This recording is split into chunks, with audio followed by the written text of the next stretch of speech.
हर दिल दीवाना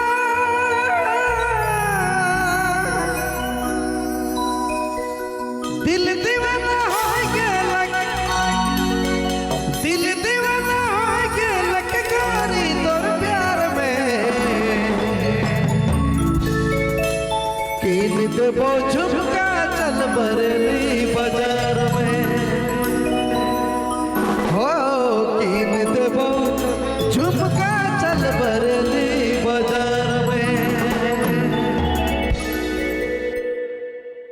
बलेस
समरिया लहक चुनरी तो के किदत बकरिया छम छम पायल बाटे आज समरिया दिल दीवाना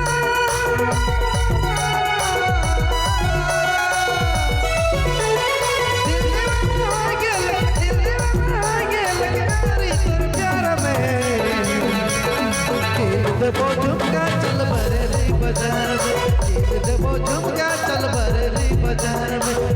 देबो झुमका चल बरेली बाजार में देबो झुमका चल बरेली बाजार में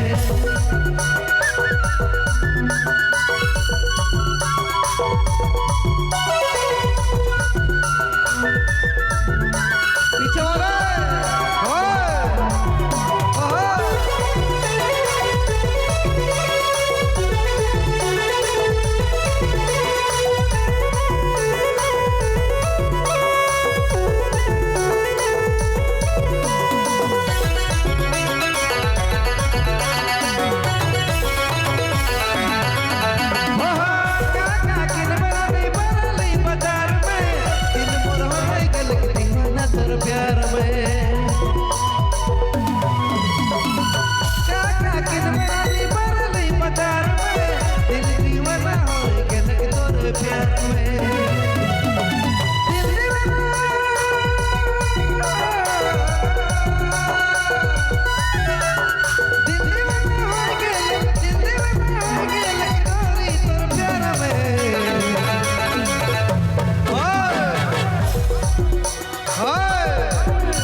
और कील देबो झुमका चल बरेली बाजार में, कील देबो झुमका चल बरेली बाजार में, कील देबो झुमका चल बरेली बाजार में, कील देबो झुमका चल बरेली बाजार में, कील देबो झुमका चल बरेली बाजार में।